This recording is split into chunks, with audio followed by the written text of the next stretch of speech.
Bonjour, l'objet de cette deuxième séquence va porter sur la mesure manuelle à l'aide d'une machine à mesurer tridimensionnelle. Ce qui va nous permettre d'aborder les problèmes liés au palpage, les types de traitements que l'on peut faire à partir des points palpés, et ensuite le type de construction que l'on peut faire à travers au moins un tout petit exemple, sachant que ces principes-là, on les retrouvera ensuite dans le troisième film, sur la mesure tridimensionnelle en commande numérique. En manuel, bien sûr, l'opérateur va intervenir, puisque c'est lui qui va décider des points palpés. Donc, lorsque je vais aller chercher un contact quelque part, je vais déplacer mon palpeur pour aller chercher le contact. Mais si je ne lui ai pas dit qu'il doit rencontrer un contact, il va me dire qu'il a un problème. Donc il va falloir que je rentre une fonction de palpage, pour lui dire que je veux palper quelque chose. Ce quelque chose est forcément un élément géométrique que je veux obtenir. Ça peut être simplement un point, ça peut être une ligne, mais le cas le plus fréquent, c'est une surface que l'on cherche à déterminer, et l'on conseille souvent de ramener toujours les mesures à des surfaces, parce que une pièce mécanique, c'est un ensemble de surfaces. Et la ligne ou le point ne sont que des dégradations de la surface elle-même. Donc on va s'intéresser au cas le plus général, qui est la surface. Pour cela, je vais rentrer un petit programme, on le verra tout à l'heure, et je vais démarrer une mesure, par exemple d'un cylindre, qui est un cylindre intérieur. Et donc je vais maintenant passer au palpage de ce cylindre, une fois que j'ai déclaré que je voulais palper un cylindre. Et vous allez voir apparaître le premier problème que l'on a en palpage, c'est l'accessibilité au point. Donc il va falloir choisir le point qui convient et aller ensuite le palper. Voilà. Vous avez vu que la machine a reculé d'elle-même, d'accord, dès qu'elle a eu la détection du contact. C'est-à-dire qu'en aucun cas c'est moi qui ai déclenché le contact, je n'ai déclenché qu'une direction de mesure. Et lorsque le palpeur entre en contact, le palpeur détecte le contact, et à ce moment-là, on a le signal qui permet de relever les coordonnées en x, y, z du centre de la bille qui a été palpé, ou du point effectivement de contact, tel que l'utilise cette tête qu'on appelle tête statique. Je vais aller chercher un autre point,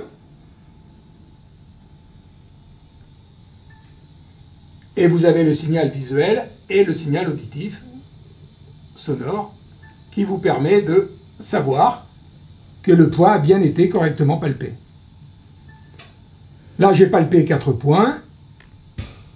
Pour palper un cylindre, eh bien, il nous faut plus de points que ça. Là, les 4 points étaient coplanaires. On va aller palper un peu plus de points.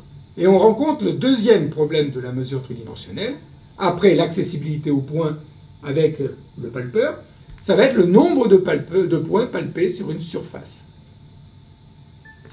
Ceci, aujourd'hui, est rarement bien défini, et personne ne s'est encore bien engagé sur la définition du nombre de points. Or, nous sommes en train de faire un échantillonnage de palpage, puisqu'on va relever, par exemple, dans l'exemple que je viens de traiter, on va relever 8 points sur un cylindre. Et je viens d'envoyer le signal pour dire que j'ai fini de palper les points sur ce cylindre. Le fait d'avoir pris 8 points discrétise, en fait, la connaissance de ce cylindre, puisque l'infinité de points que constitue le cylindre a été réduite à 8. J'aurais pu prendre 16, j'aurais pu prendre 32, j'aurais pu prendre 400.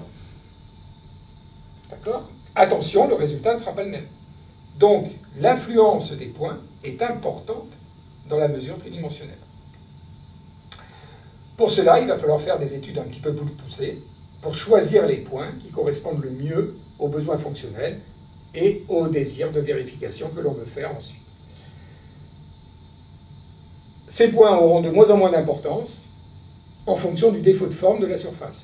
Si le défaut de forme de la surface est négligeable, à ce moment-là, on n'a pas besoin de prendre beaucoup de points, puisque leur influence est faible. Mais c'est malheureusement pas souvent le cas sur les pièces mécaniques.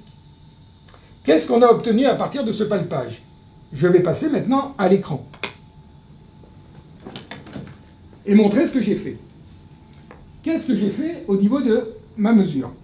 J'ai été sélectionner donc un élément palpé. Par exemple, ici, un cylindre, dans notre cas. Et lorsque je palpe sur cylindre, il me propose un certain nombre de configurations possibles pour palper. Soit, comme je l'ai fait à l'instant, j'ai choisi simplement que c'était un cylindre intérieur, et je lui ai dit que j'allais palper les points par moi-même.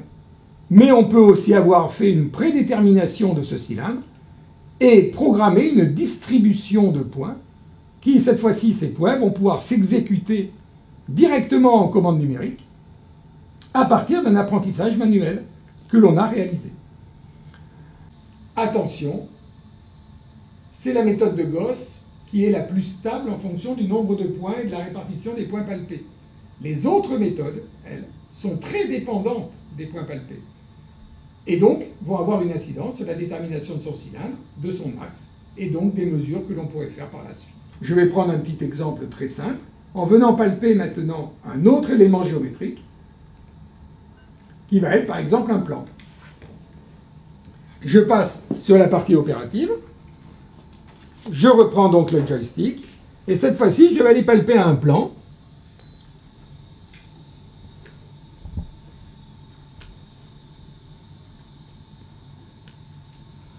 Et donc avec le choix des points toujours aussi délicat, sur lequel il faut faire très attention, surtout lorsque l'on veut réexécuter des contrôles en manuel sur des pièces, parce qu'une erreur de palpage, bien sûr, affecte le résultat que vous obtiendrez.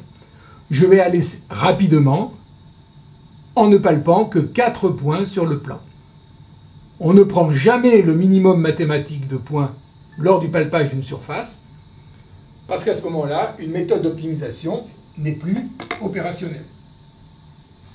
Et donc la représentation n'est pas forcément bonne.